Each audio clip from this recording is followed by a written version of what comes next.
This is a room seldom seen by civilians during wartime. It's one of the ready rooms on board the Theodore Roosevelt. It's where pilots plot the course of their flight operations and attack plans. But these men and women don't drop bombs. The VS-32 Maulers squadron drops fuel. When the mission begins, they're the first ones out, and at times they run low trying to keep everyone else gassed up.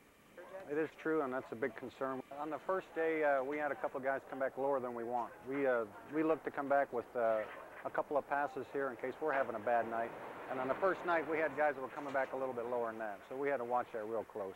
The Tomcat fighters and FA-18 attack jets that drop the bombs and launch the missiles fly up to 8 hours to reach the front lines between Afghanistan's ruling Taliban and opposition forces of the Northern Alliance.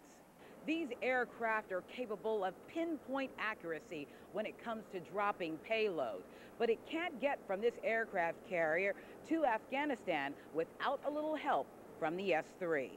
To make those long flights, the fighter jets refuel as many as 4 times, but on a typical run, because of our fuel loads and we're tied more to the ship, we refuel them one time on the way up and then we'll catch them on the way back, generally with a different airplane.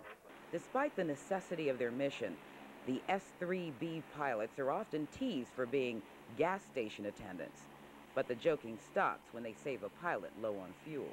Every now and then, especially when we get a save, like when they come back and they're really low fuel states, and then we, have the gas for them, that's usually when they're the most appreciative because they're all, thanks, man. Just tonight, in fact, I started driving north to catch a guy coming back low on fuel. So in order to help out and do those kind of things makes me feel good. I'm glad to be able to help out.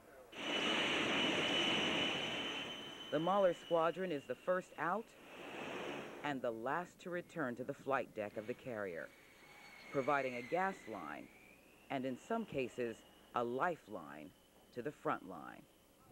On board the Theodore Roosevelt off the Pakistan coast, Barbara Ciara, News Channel 3.